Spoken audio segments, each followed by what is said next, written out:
Yes ma'am. Yes ma'am, may I help you? मैं आपकी क्या सेवा कर सकता हूँ?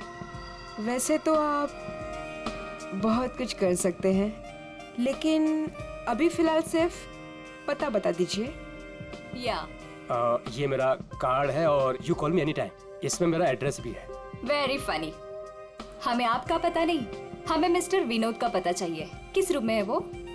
एक्चुअली मिस्टर विनोद ना एक्सक्यूज मी, घबराइए मत। एक्चुअली मिस्टर विनोद ने ही हमें यहाँ बुलाया है। सॉरी, मुझे आपकी बात पर पूरा भरोसा है, लेकिन मुझे मिस्टर विनोद से एक बार पूछना पड़ेगा क्योंकि वो हमारे स्पेशल गेस्ट हैं। सरिता, मिस्टर विनोद से कहिए कि उनसे बहुत खूबसूरत लड़कियां मिलने आई हैं। Yes sir.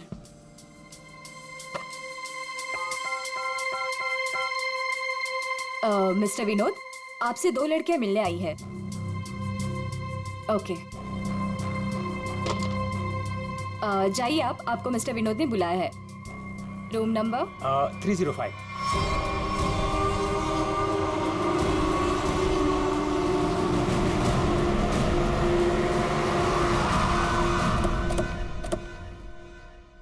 सर, उस लाल गाड़ी के मालिक का पता चल गया है। वो किसी विनोद के नाम पे रजिस्टर्ड है। यहाँ इस होटल में छुप के बैठा है।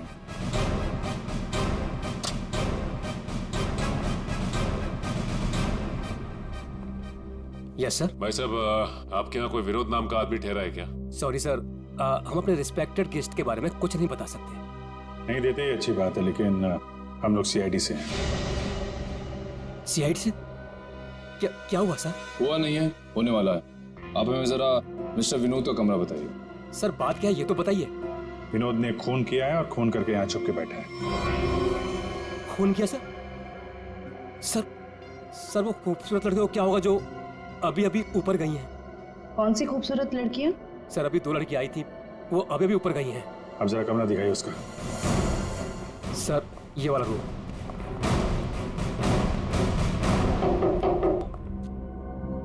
मिस्टर विनोद,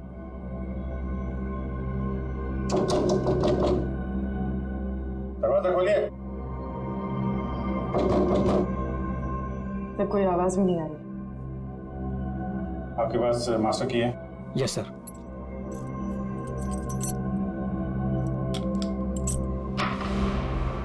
विनोद,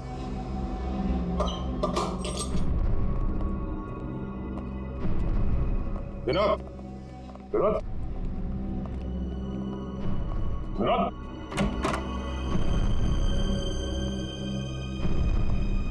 यहाँ कमरे में तो कोई भी नहीं है।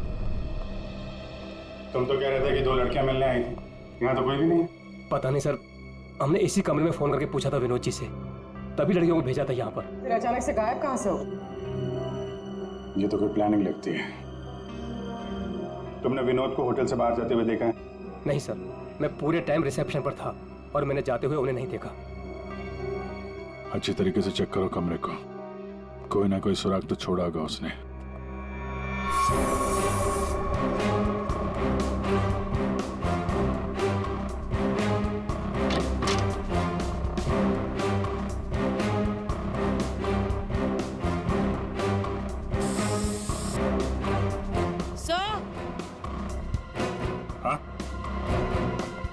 सर, ये खून के निशान।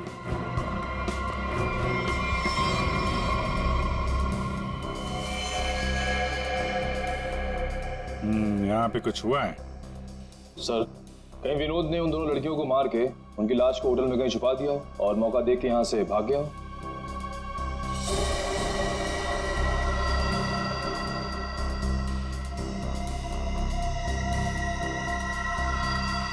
लाल रंग का धागा, ये तो किसी कपड़े का रेशा लगता है। सर, कहीं ये किसी शर्ट या जैकेट का धागा तो नहीं? हो सकता है। जरा मैग्नीफाइंग ग्लास देना। सर।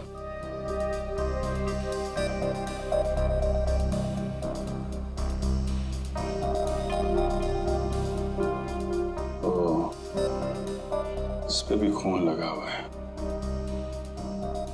तो धक्का मुक्की में जब यहाँ से निकला होगा तो ये कपड़े का रेशा यहाँ अटक गया। मैं सब एक बात बताओ, ये जो लड़कियां आई थी उनमें से किसी ने लाल रंग का कुछ पहना हुआ था क्या?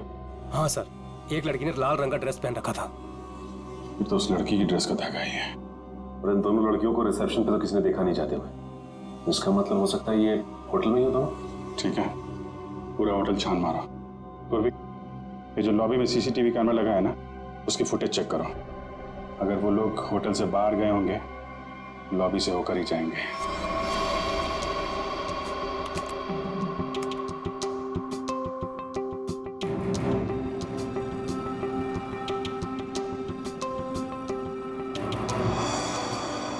सर, यही दोनों लड़कियां थी जो विनोद जी से मिलने आई थी। अब जरा आप कॉरिडोर की फुटेज दिखाइए। ये विनोद के कमरे में कब गई?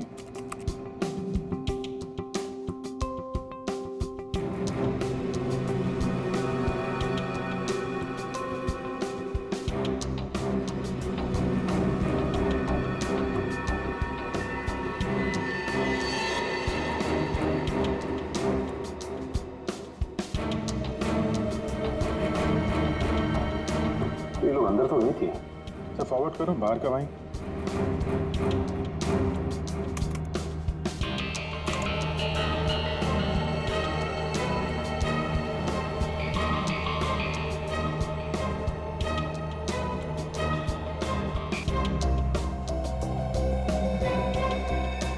सर बाहर सिर्फ दोनों ही निकली। विनोद कहाँ गया? सर फॉरवर्ड करो।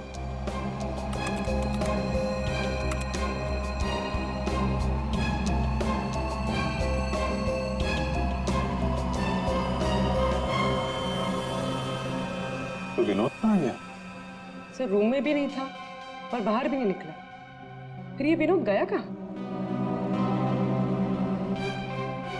एक मिनट, जब वो फुटेज दिखाना जब लड़कियां कमरे से बाहर निकली थी।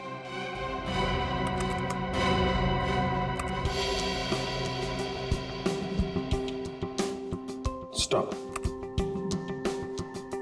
सूटकेस देखा? अब जरा वो फुटेज दिखाना जब ये अंदर गई थी।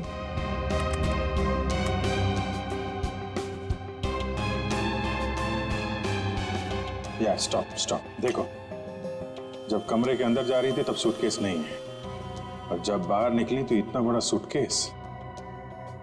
कहीं ये विनोद सूटकेस के अंदर तो नहीं? सूटकेस में विनोद? हाँ, मार के अंदर डाल दिया हो। अब जरा एग्जिट की फुटेज दिखाइए। इन दोनों लड़कियों ने होटल कब छोड़ा? सर ये तो एक ही औरत बाहर जाते हुए दिख रही है, दूसरी औरत कहाँ गई? दूसरी कहाँ है? फॉरवर्ड करो।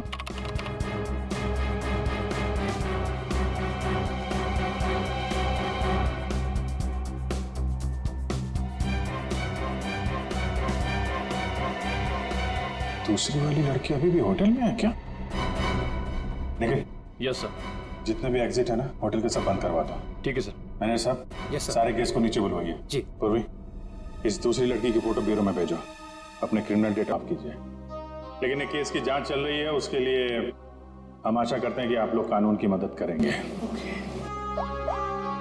ये फोटो देखिए, इस औरत को पहचानती हैं?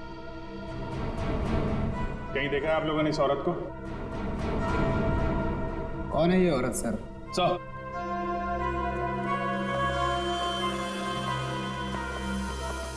सर, पूरा होटल सील कर दिया।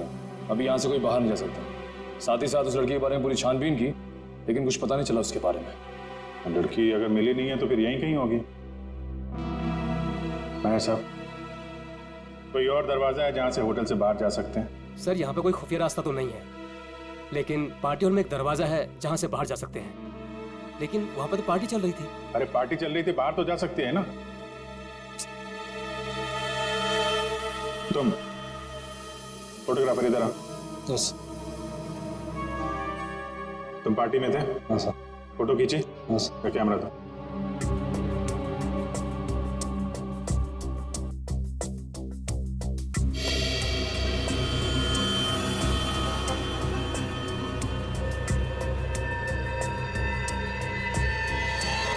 सर ये वैसे ही रेड ड्रेस है जैसे उन दो औरतों में से एक ने पहना था। तो ये वो औरत ये किसी आदमी से बात कर रही है?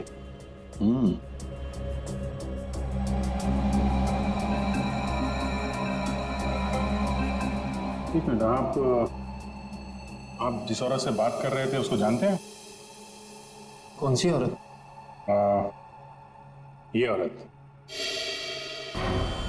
मैं इसे नहीं जानता। कोई बात नहीं, हम लोग पता लगा लेंगे। पार्टी कहाँ चल रही थी? सर उस तरफ।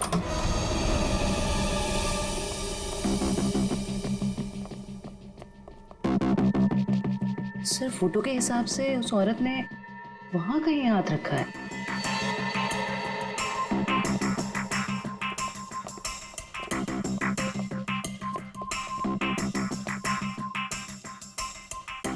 यहाँ पे प्रिंट तो दिखाई दे रहा है। यहाँ पे हाथ रखा, पास में दरवाजा है, यहीं से निकल गई होगी।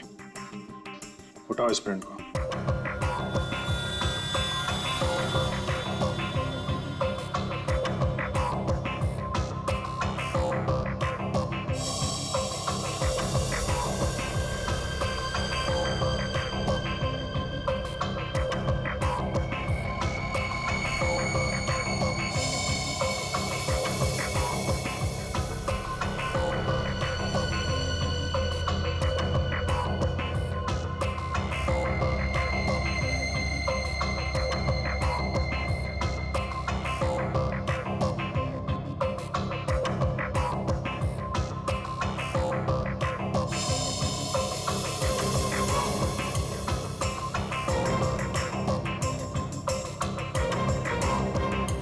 सर एक बात गौर किया आपने?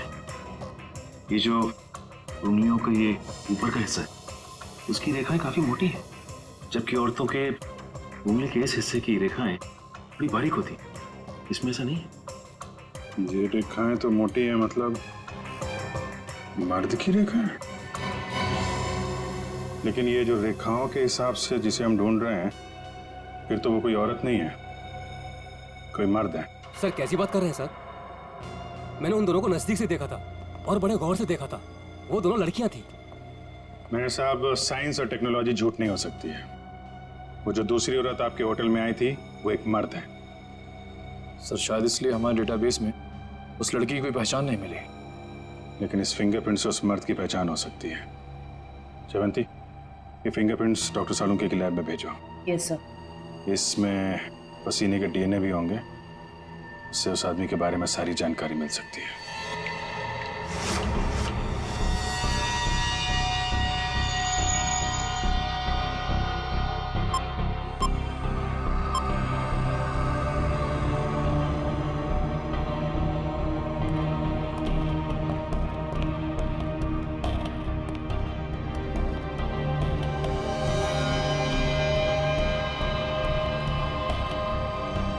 सर उनके पसीने से जो डीएनए का टेस्ट किया उसका क्या रिपोर्ट आया? बस पसीने से डीएनए तलाश कर रहे हैं, जूता चप्पल तलाश नहीं कर रहे। टाइम लगता है यार, लंबा प्रोसेस है। अच्छा, मतलब मुजरिम हमारे हाथ से निकल जाएगा, उसके बाद में तू रिपोर्ट देगा। अच्छा सर इसका मतलब हमें कुछ और एविडेंस की तलाश करनी होगी उस कातिल की पहचान के लिए। अच्छा, अब आप भी बोलने लगे। Very good. मतलब इससे पहले कि मैं कुछ बताऊं, आप लोग पहले ही अपने नतीजे पर पहुंच गए। अब यार ऐसी उल्टी सीधी बातें करने में जो टाइम वेस्ट कर रहा है उससे बेटर है काम पे लग जाता तो कुछ हाल लग जाता। यार सच कहूं ना तो कई बार तुम लोग, और खास करके तुम, मुझे बहुत हर्ट करते हो। मैंने दिल दुखाया? मैं क्या तेरी गर्लफ्रेंड हूं? नाटक बंद कर और साफ साफ बता क्या मिला। चल, इस पसीने में हमें कुछ ऐसा पदार्थ मिला है जिससे हम खूनी के काफी नजदीक तक पहुंच सकते हैं। क्या मिला? इसमें हमें हाइपरडोल नाम का एक पदार्थ मिला है जो अक्सर दवाइयां बनाने के काम में आता है। जो दवाइयों में इस्तेमाल होता है, मतलब जिसका भी पसीना है वो बीमार है, ये तो कोई भी बता सकता है। लेकिन कोई ये नहीं बता सकता है कि उस बीमारी का नाम है हाइपोक्रोंड्रिया।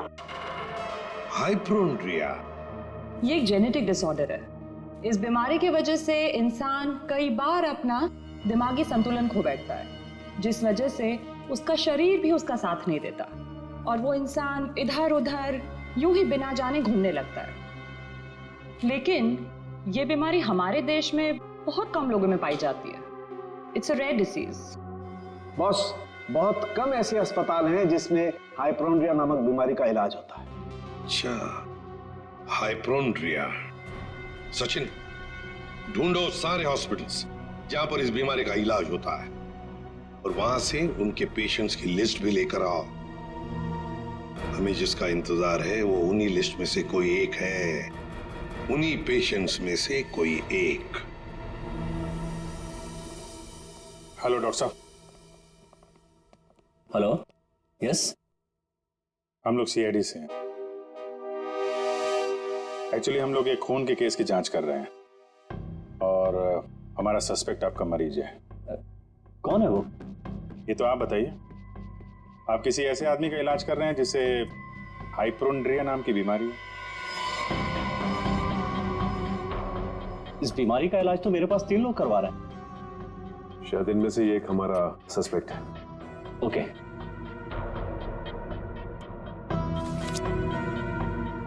ये रही वो फाइल। Thank you doctor.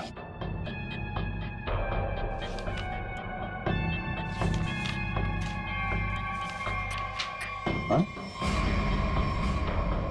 ये तो वही आदमी है जो होटल में था, तो निखिल के साथ दरवाजे बंद करवा रहा था।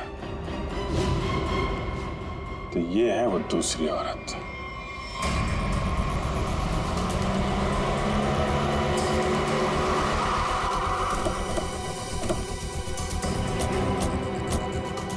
एक्सक्यूज मी मैनेजर साहब, वो वेटर कहाँ जो निखिल के साथ दरवाजा बंद करने गया था? क्यों सर, क्या हुआ? सवाल मत करो, जवाब दो, मेरे पास टाइम बहुत कम है। सर वो तो घर चला गया, उसकी शिफ्ट खत्म हो गई थी ना। वो वैसे रेस्ट रूम में रहता था, आज वो जल्दी चला गया, कुछ हड़बड़ी में था सर। मुझे मालूम है क्यों हड़बड़ी में था वो रेस्ट रूम कहाँ है? सर होटल के पीछे। जयवंत, निखिल जरा देखो रेस्ट रूम में जो मिलता है लेके आओ।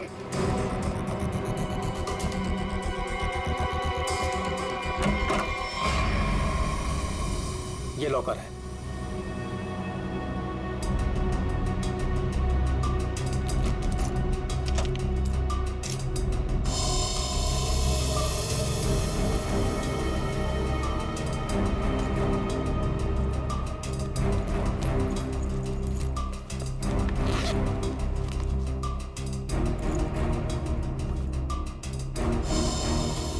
काफी चालाक है, फोन इसमें रख के गया ताकि हम उसे ट्रेस न कर सके।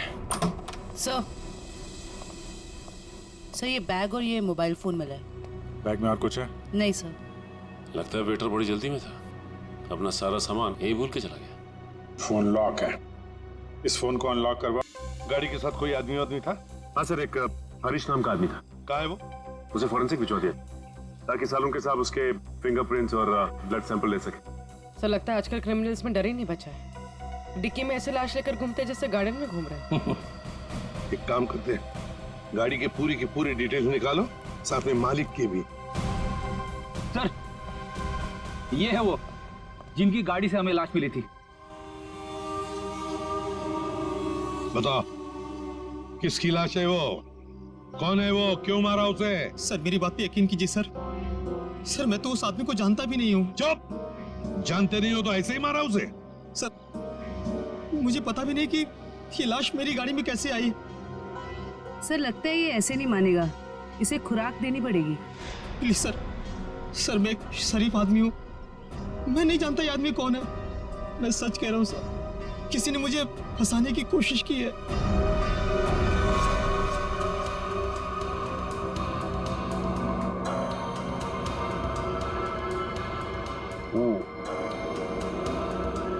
इसका बॉडी टेम्परेचर के हिसाब से तो तारिका इस आदमी की मौत 6 से 8 घंटे पहले हुई। 6 से? सर इसकी घड़ी भी लगभग, ये देखिए लगभग 8 घंटे पहले ही बंद हुई है और टूट भी चुकी है। हाँ, इसका मतलब तो ये हुआ तारिका कि यह आदमी 8 घंटे पहले कहीं गिरा था या किसी ने इसे गिराया और उसी दौरान इसकी सांसें भी बंद हो गई और इसकी घड़ी भी बंद हो गई। अच्छा एक काम करते हैं, हरीश के कपड़ों का लिमोनॉल टेस्ट करते हैं, शायद कुछ ब्लड स्ट्रेन मिल जाए।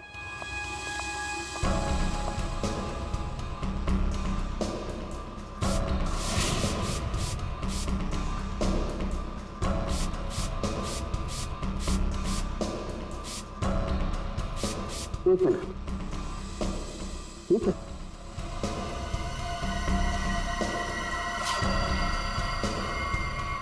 Secret pocket. Secret pocket? अच्छा चलो इसको टेस्ट करो।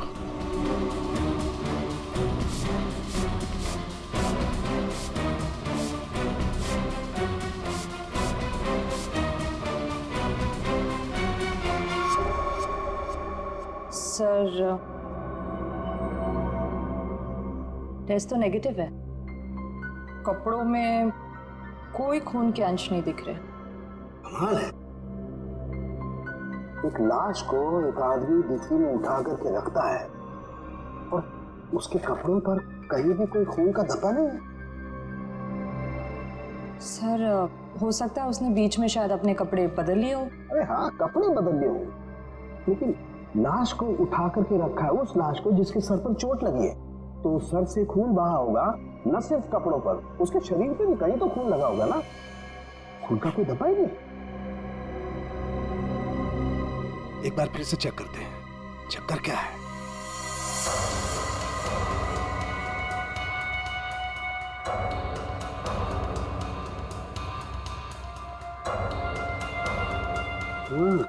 अरे क्या इसके नाखूनों में कुछ है? एक मिनट।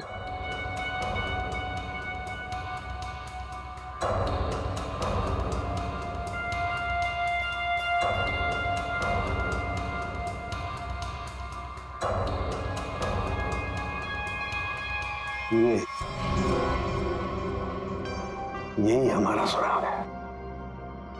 हाँ। अच्छा, इसकी और बाकी की चीजें चेक की थी कपड़े के अलावा? हाँ सर, बस जूतों में से थोड़ी मिट्टी मिली है। मिट्टी मिली है? हाँ, दिखाती हूँ।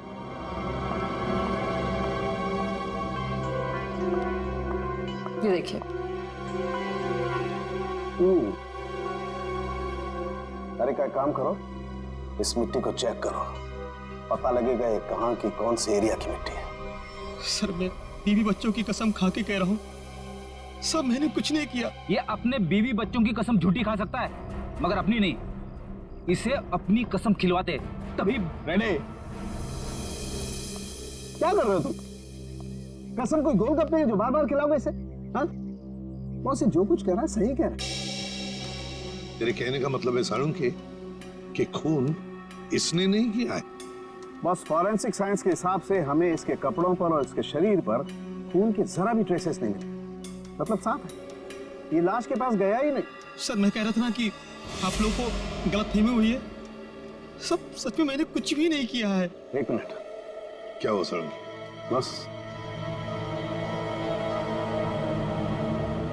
बस ये देखो, यहां पर से पेंट खुरचा गया है और यही पेंट मुझे लाश के नाखूनों में मिला है। तो इसका मतलब है ये आदमी गाड़ी के डिक्की में रखने से पहले जिंदा था, जान थी उसमें। डिक्की में रखने के बाद अपनी जान बचाने के लिए बाहर निकलने के लिए हाथ पैर झाड़े होंगे, तब वो खरोंचे आ गई। सर मैं सच कह रहा हूँ, चाहे मुझे फांसी पर चढ़ाते, लेकिन मैं मरते दम तक यही कहता रहूंगा सर। सर मैंने कुछ भी नहीं किया सर, कुछ नहीं किया सर। सचिन ले जाओ इसे। सर पूर्वी, मरने वाले आदमी के बारे में क्या पता चला? सर कुछ नहीं। उसकी जेब में से जो फोन मिल रहा उससे तो कुछ पता चला होगा? फोन बुक खाली है सर, कुछ भी नहीं है उसमें। सर इसके कॉल रिकॉर्ड की लिस्ट मंगवाई है। गुड, उससे पता चल जाएगा कि आदमी कहाँ कहाँ गया था, किस किस नंबर पर फोन किया था, सब कुछ पता चल जाएगा। सर जूतों में मिली मिट्टी की रिपोर्ट आ गई है। अच्छा, तो क्या कहती है रिपोर्ट? पायरंथ्रम के अंश मिले मिट्टी में से। What? मिट्टी में से पायरंथ्रम के अंश मिले हैं। पायरंथ्रम तो एक पेस्टिसाइड होता है जो अक्सर लोग गार्डन में पौधों को सड़ने से बचाने के लिए इस्तेमाल करते हैं, या फिर छोटे मोटे कीड़े मकोड़ों को मारने के लिए इस्तेमाल करते हैं। तारिका, सर उस हरीश की रिपोर्ट भी आ गई है। अच्छा, गुड गुड। दिखाती हूँ। क्या बोलती है रिपोर्ट? विश्वास नहीं होगा आपको।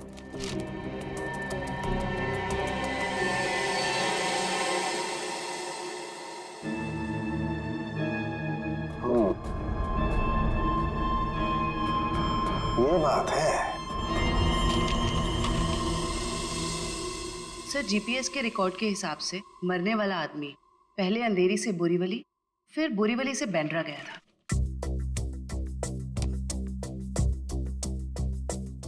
अंधेरी से ये गया बोरीवली और फिर बोरीवली से आया बांद्रा। इस आदमी की मौत 8 घंटे पहले हुई है। 8 घंटे पहले तो जीपीएस से पता चल सकता है कि मरने से पहले आखिरी बार वो कहां पर था। बस जरा रिपोर्ट देखो।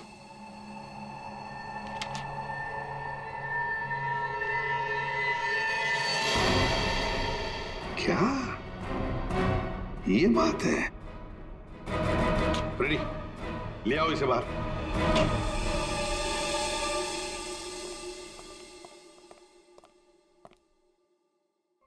क्या खून के साथ साथ ड्रग्स का भी धंधा करते हो? ड्रग्स? हाँ, ड्रग्स। तुम्हारे कपड़ों में से अंश मिले हमें ड्रग्स के। सर, मैं पैसों के लिए ड्रग्स सप्लाई करता हूँ, लेकिन मैं कातिल नहीं हूँ सर। मैं सच कह रहा हूँ। आज 8 घंटे पहले कहाँ थे तुम? सर, 8 घंटे पहले मैं सेंटा क्रूज में था सर। वहां से मुझे दादर माल सप्लाई करना था, बस सर मैं दादर आया और वहीं पे गाड़ी पार्क की। तुम किसके लिए काम करते हो? उसका नाम नहीं पता सर। सर, एक आदमी मुझे पैसे और माल देता था, बस मैं उस माल को डिलीवर करता था सर। सचिन, नारकोटिक्स डिपार्टमेंट को सारी इंफॉर्मेशन दे दो, इसने जो भी कहा है वो। बस मरने वाले के बारे में एक और खास जानकारी मिली है। वो क्या?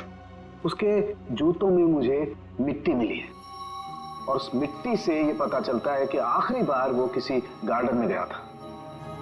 पूरी काम करो, जीपीएस से पता लगाओ आखिरी बार वो आदमी गया कहाँ था और क्या उस जगह के आसपास कोई गार्डन है क्या?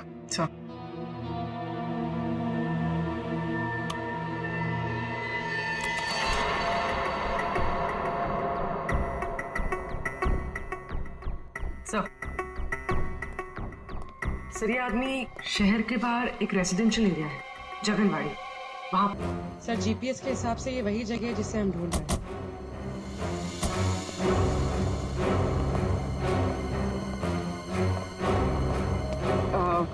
सुनिए, आप जानती हैं इसे? हाँ, ये तो सुरेश है, हमारे पड़ोस में रहते हैं। वो रहा उसका घर। पर आप लोग कौन है? देखिए, हम लोग सीआईडी से हैं। बात यह है कि हमें सुरेश की लाश मिली है, मौत हुई है उसकी।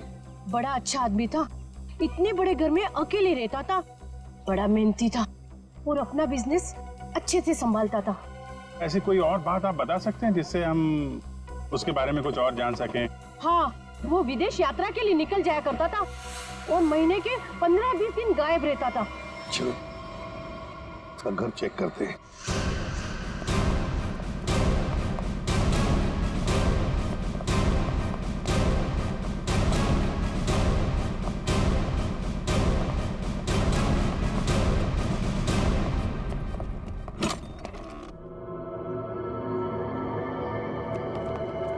दरवाजा खुला है? हाँ।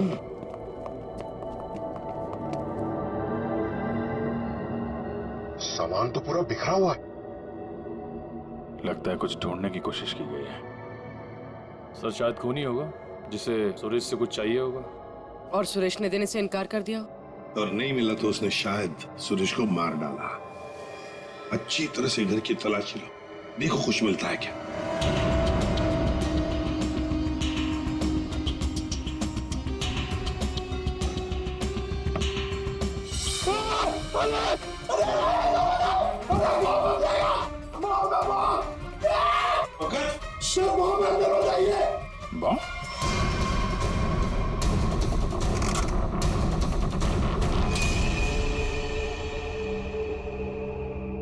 खाली है, अंदर कुछ भी नहीं।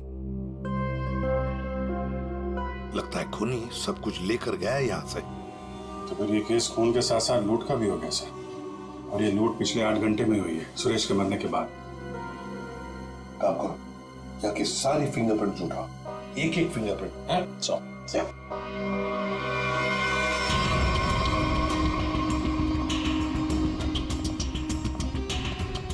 क्या आप बता सकती हैं पिछले 8 घंटों में घर में कोई आया था या घर से कोई बाहर गया था? मैंने किसी को आते जाते तो नहीं देखा। हाँ, एक लाल रंग की गाड़ी खड़ी देखी थी, वो पहले कभी नहीं दिखाई दी, पहली बार देखी थी। शायद उसी में खूनी आया होगा sir.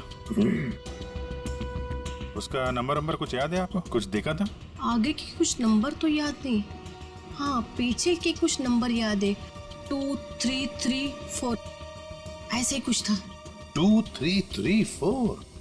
Thank you very much. आपको पता नहीं आपने कितनी बड़ी मदद की है हमारी। अभिजीत, लाल रंग की वैन जिसका नंबर है 2 3 3 4, पता लगाना पड़ेगा और सारे कंट्रोल रूम्स में इसकी इंफॉर्मेशन भेजनी पड़ेगी।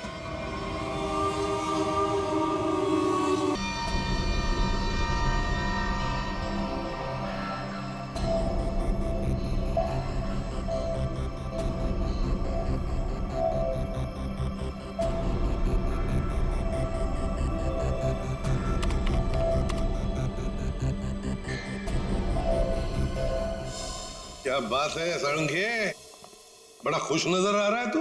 बस इंसान को हमेशा खुश रहना चाहिए, मुस्कुराते हुए रहना चाहिए। इससे क्या बीपी कंट्रोल में रहता है, चेहरे पर झुर्रियां जरा कम आती है। अच्छा हैंडसम, फोन से क्या पता चला, बता जल्दी। कोई फोटोज नहीं, कोई मैसेजेस नहीं, सिर्फ एक कॉल रिकॉर्डिंग मिली है इस फोन में से। Recorded call? तो फिर सुनते ना। हाँ सर, सुनाते। हाँ। अच्छा बस, ये हमें होटल में से जो वेटर का बैग मिला था, इस पे मुझे ये काई मिली, एल्गी, जिसे सीवीड कहते हैं, वो। सीवीड, समुद्री खाई? सर। हाँ।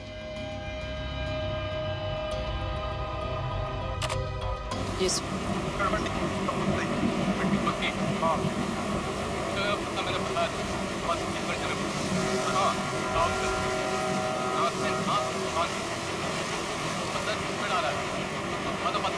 ये क्या हिब्रू भाषा में बात कर रही है? अरे नहीं फ्रेडी, बैकग्राउंड में साउंड बहुत है, इसलिए ऐसी आवाज आ रही है। सर 2 लोगों की बात करने की आवाज है।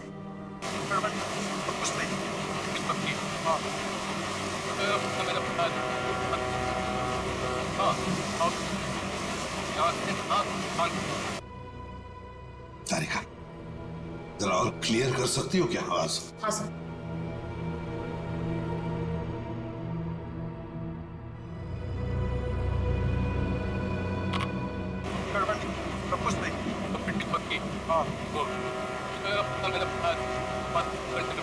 लगता है कोई खास डील की बात चल रही है। सर लेकिन डील कहाँ होने वाली है इसका पता नहीं चला।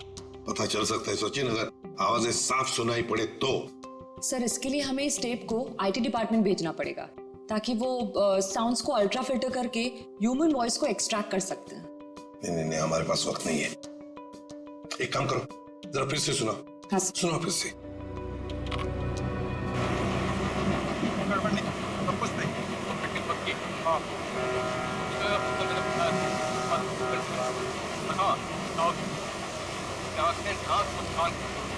सर ये तो किसी पानी के जहाज के सायरन की आवाज है। जयवंती, फॉग हॉर्न का आवाज है ये, फॉग हॉर्न। अक्सर जब फॉग होता है ना, कोहरा होता है, तब ये सायरन बजाया जाता है बाकी जहाजों को सतर्क करने के लिए। सर मतलब जहाँ ये कॉल रिकॉर्ड हुआ है वो जगह बंदरगाह के पास है? बिल्कुल, जल्दी से जल्दी ये जगह ढूंढनी चाहिए, पहुंचना चाहिए हमें, इससे पहले कि ये डील हो जाए। Let's go.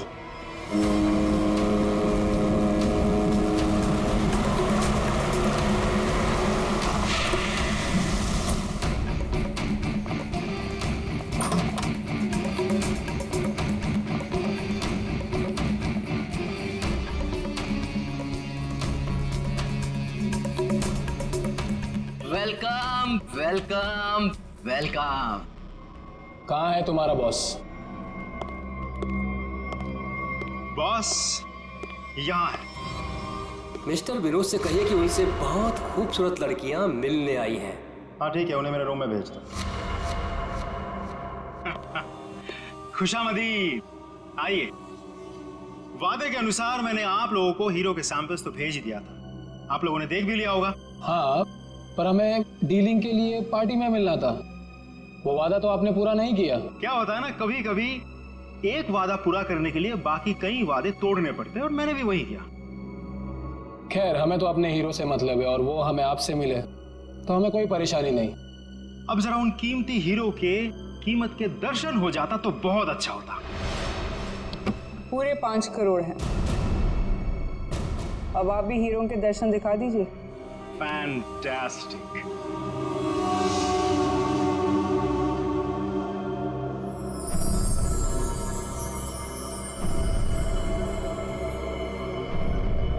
Thank you very much. आप लोगों के साथ बिजनेस करके मुझे बहुत अच्छा लगा।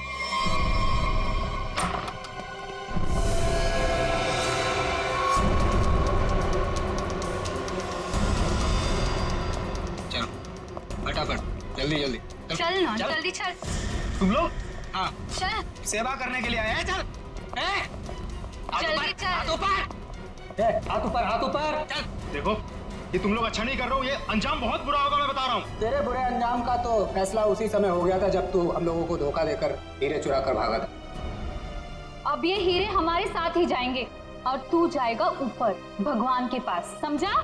देखो, ये सही नहीं हो रहा है। मैं तुम्हारा दोस्त हूँ ना। दोस्त? डंक मारने वाला दोस्त? तूने क्या सोचा हमें भी सीआईडी की तरह धोखा देगा? नहीं, कभी नहीं होगा ऐसा।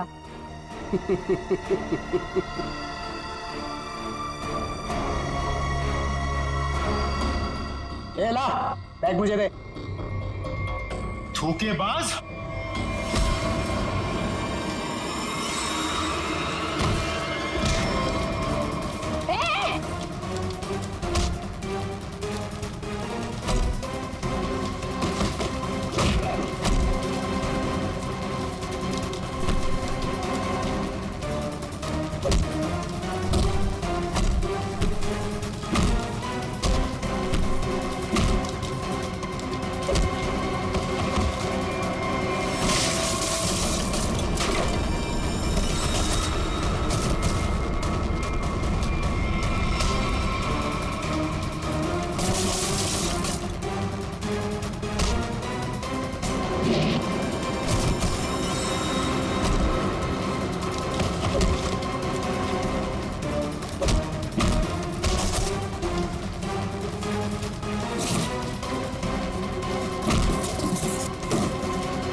बस कहाँ जा रहा है?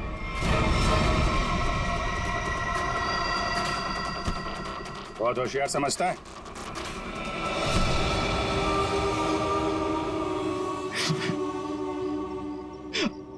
आप, मैंने मारा सुरेश को।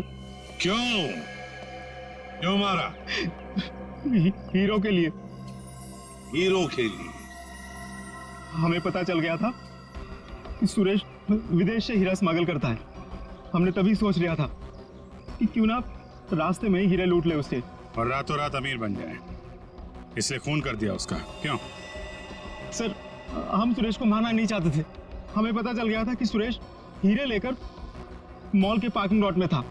हम बस उससे हीरे छीनकर वहां से चले जाना चाहते थे, और सुरेश ने हीरा अपने घर पे छुपा के रखा था।